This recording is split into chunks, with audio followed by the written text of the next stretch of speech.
Something wrong happens in this home, it is my responsibility to fix it. Some big, huge, challenging project that nobody wants to touch, I'm the one who can undertake it. There are friends, colleagues who are facing personal issues, they're facing some kind of mental issues, they need moral support, they need counseling. I'm the one to save them. I'm the one as a savior to pull them out of these situations. Yes, I was always looking for self-worth outside of me. I was always in need of being needed by people around me, and therefore what was happening, I was looking after everyone except my own need, except my own emotional needs, because this was not working. What I was thinking deep within my subconscious, I was assuming that because I am taking care of this, these people, places and situations will automatically look after me. No, it doesn't happen. I was assuming that my job will look after my finances, it will look after appropriately rewarding me. My people, my colleagues, my friends, my people at home, they look after my emotional needs. But it was not working this ways. Because little did I know that I was a codependent.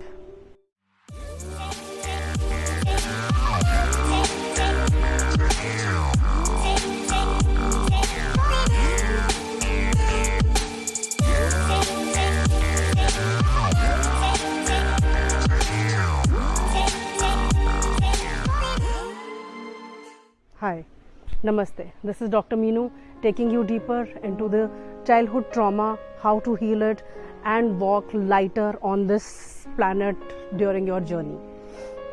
I'd like to put up a small disclaimer here. I'm not a trained medical practitioner, nor I'm a psychotherapist. The doctorate degree that I have is in management, and I have undertaken huge government projects. This particular venture in which I have ventured into is basically because of the thorough studies that I have undergone from various doctors through various literature and my own personal experience of following certain patterns in my life, which I'm trying to put across to everybody so that some people learn something out of it and empower themselves and become smarter, brighter, leaving all those patterns in life which probably I had to face. I would want that everybody lives a very stress-free, anxiety-free and a confident life on this planet.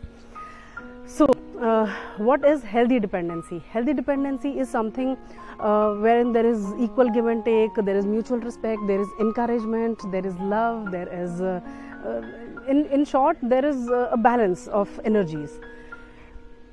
Opposite of interdependency or opposite of healthy dependency is codependency. Codependency wherein there are two parties. One party ends up giving all the love, care, time, effort, money, whatever is required, and the other party keeps on sucking from the first party. So what is happening is there is a complete imbalance in this kind of relationship. This is purely toxic, this is purely dysfunctional, totally imbalanced, because the giver has obviously at some point of time limits, but the taker will never have the limit, and that's where there is no line being drawn, there are no boundaries between these two parties, and eventually a stage comes wherein the giver gives up, and that is what happened in most of the relationships. In the first place, why would anybody be motivated to take up all the work and do all the work in a relationship?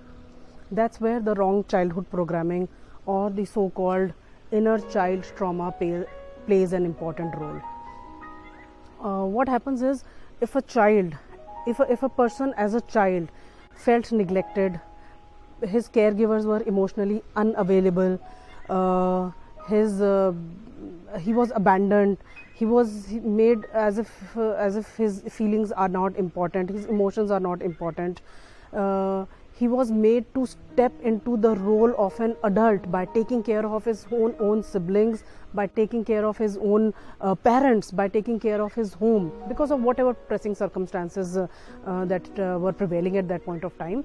So because of all these circumstances that he faced as a child, he gets into a default mode of his brain gets into a default mode that only when I chase people, places, things, only if I over contribute, only if I prove my worth by being of value to others, I can feel my own value. So the own value does not come from inside. It does not come from knowing thyself, knowing your own worth.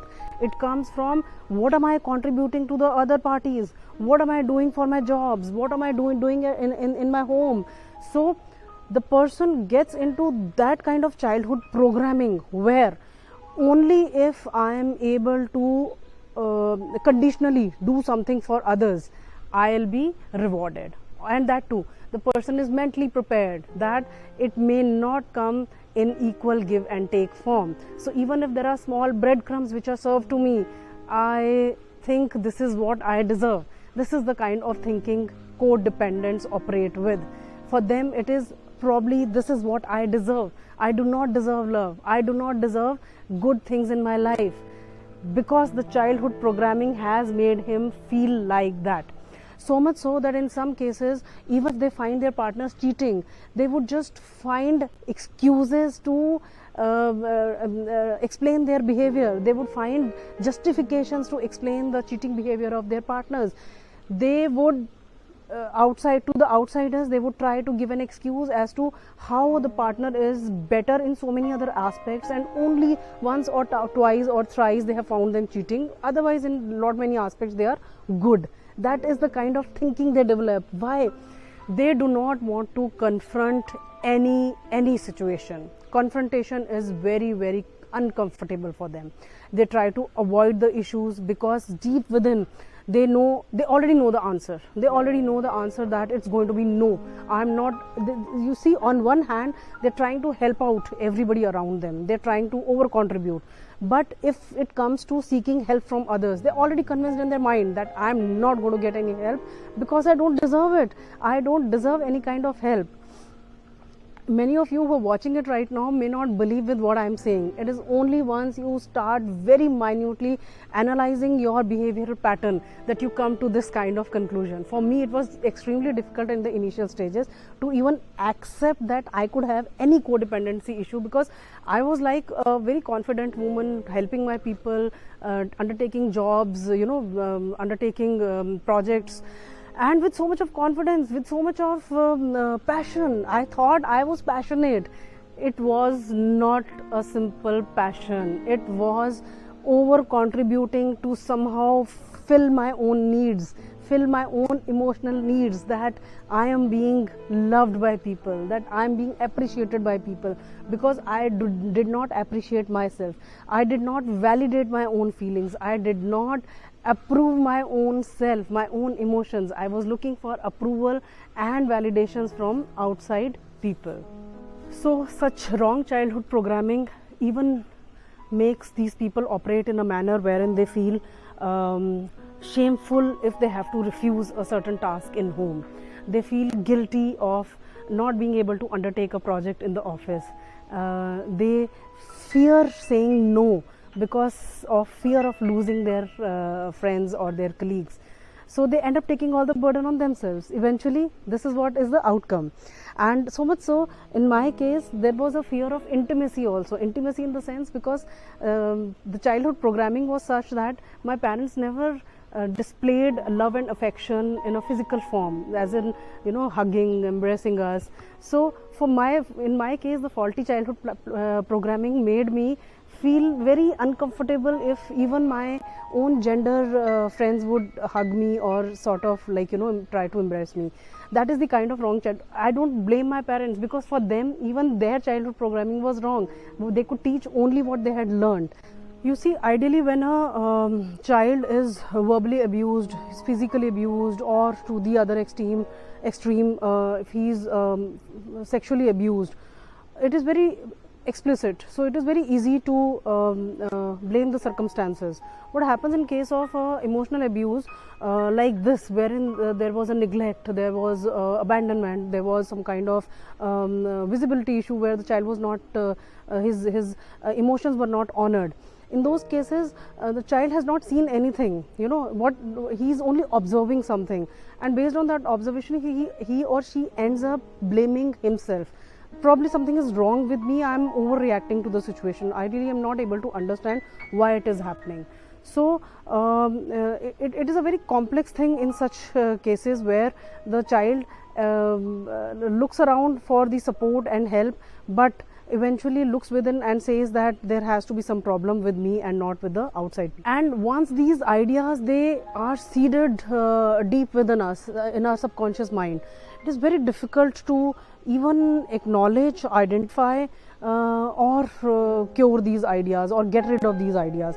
See, in my case, it's taken me more than 40 years to even identify these ideas, but I'm happy, I'm glad that finally I could go within, I could see my patterns, I could understand them, because unless and until you identify these patterns, curing them or eliminating them is not possible. It is only possible if you are able to identify these patterns, and they're so subtle.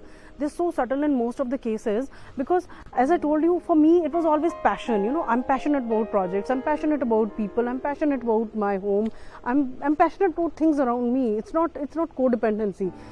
But until and unless you, in my case, because I had one or two incidents which made me go within, but we can consciously do it, we can consciously understand and see why the patterns are being repeated, why we always end up somehow feeling deeply hurt. Problem is with codependents, they do not address their own emotions, they address everybody's emotions, everybody's needs, everybody's physical, emotional needs, but the only needs that they do not address are their own. I had never gone inside to address my own emotions. I had no idea how I feel when the weather changes, how I feel when I'm not well, when I would want to lie down and rest and take some sleep. How would I feel? I would feel guilty. I would feel guilty if I have to sleep. What is going to happen to people around me? Who's going to take care of home? Who's going to take care of this? If I have to take a leave from office, why should I take leave from office? This project which is hanging in the air, it is totally on me. If I take a leave from office, the project will suffer. So the feeling of guilt, shame and fear, this was so intense that I could not function normally without even knowing that. It was passion. For me, I was describing and justifying myself as being passionate. But no, my dear friends, it is not passion. Just minutely, if you try to study yourself, you will come to the conclusion that it's not mere passion. It is something else which might be codependency. The spectrum of codependency may vary. In some cases the people are high in codependency spectrum. In some cases people are low in codependency spectrum. It's just that if you are high in codependency spectrum, you may have to work a little more on your self, and if you are low in high codependency spectrum, you may have to work a little less. I'll recall one small incident from my childhood days. This was during the meditative meditative process that I was undergoing. I went to my childhood stage where my dad was in the Air Force, and from Pune we used to come every year towards this North Indian side, towards Ambala. And I recall one of my aunts, just a small incident. Every year, probably 6 years or 7 year of girl accompanying her parents and full of enthusiasm to spend 1 month of my summer holidays here in North Indian cities.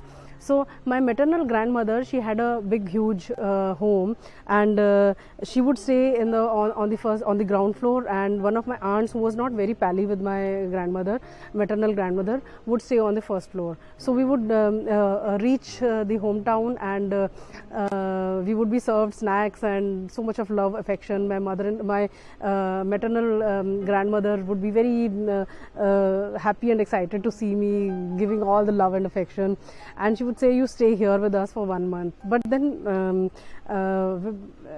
very strangely, my aunt, who would stay on the first floor, would look at me from there, and she would say, come, you are supposed to stay here.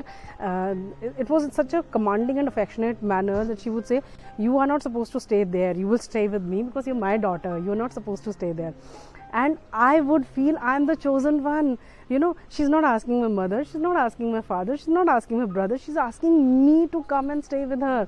And that little cute Meenu would go up with all her clothing and items, every item that she would carry. She would go there and stay. For 1 or 2 days, she would be love bombed. It was a love bombing kind of thing. And from 3rd day onwards, that Meenu, she would be cleaning, sweeping, mopping, washing utensils, cleaning clothes, and cooking in the kitchen. And this was a very implicit and subtle way of her aunt giving her signals that you deserve to work. You don't deserve to simply come here and enjoy the food. You deserve to work hard to get that food. And for a person, for a child who's 6-7 years old, even discussing it with the parents was something which was not possible, because she was deep within thinking that this is normal. What is happening is, this is during the summer holidays, this is what should be happening to me. I deserve this. Whatever is happening is what I deserve. So those manipulative tactics that used to happen year after year, and I was trapped in that. Even when I was around 20-22 years of age, I would still fall back into that trap. Every year would go there, would do the same thing without analyzing that there is some wrong treatment which is being vetted out to me. So you can imagine if I'm saying that I never analyzed or realized that some wrong patterns were happening. It is only now in my 40s that I have gone through those patterns, and during the meditative sessions I have gone deep within and digged those patterns out, and now I know that yes, I have codependency. I had codependency in me. I have healed to a great extent now. I don't lose myself in jobs, people, places, situations.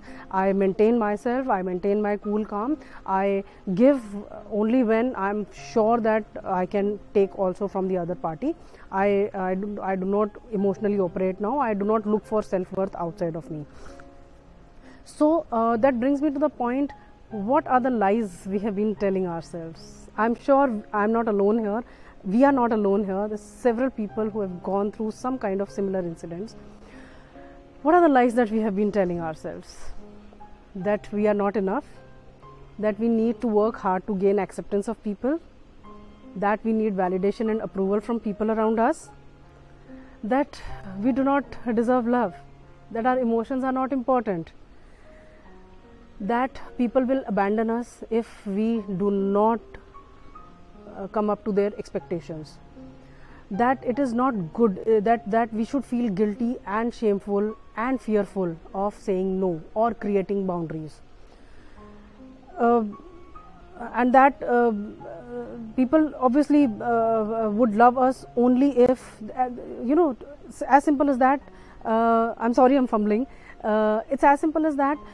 There is no unconditional love. I will always get love under some conditions. With me, it has always been that. I have always felt I'm unworthy of love, and if at all some breadcrumbs have to come, it is after me displaying and putting in 120-30% of effort that I can expect some 20-30% of care or love or whatever it is. And that I should not expect anything from anyone. So these are the lies that we have been telling ourselves all through our lives. But there is a way out. There is a way out, because as I keep saying that I have healed myself. It's been a little painful and a long process. Long process in the sense, there are times when you would feel like giving up, because it's not something scientific wherein you get the results immediately and you see, oh wow, I'm changing. See, Meenu is changing. You don't see those explicit signs in few days or few seconds. It takes effort to do it. To start with, if you have come this far, I am sure you are willing to make those changes in your life, because once you make changes in your life, what happens is you start operating from higher vibrational energies, and when you operate from high vibrational energies, you stop attracting low vibrational people. You attract high vibrational people, places, situations. There are low vibrational people and situations around you, but you will just have few kind of interactions with them, and they'll just vanish from your scene. They'll just vanish. You don't have to do any effort. They'll find you very boring. They'll not find you very interesting. Only the high vibrational people will find you interesting and intellectual enough to carry on the relationship with you.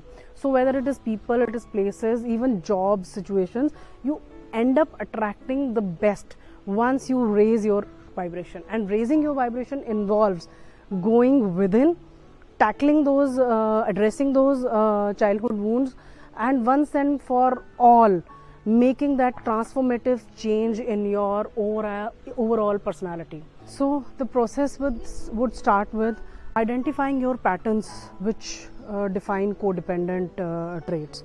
For example, if you feel that you lose out in situation, you need validation from people, you need some kind of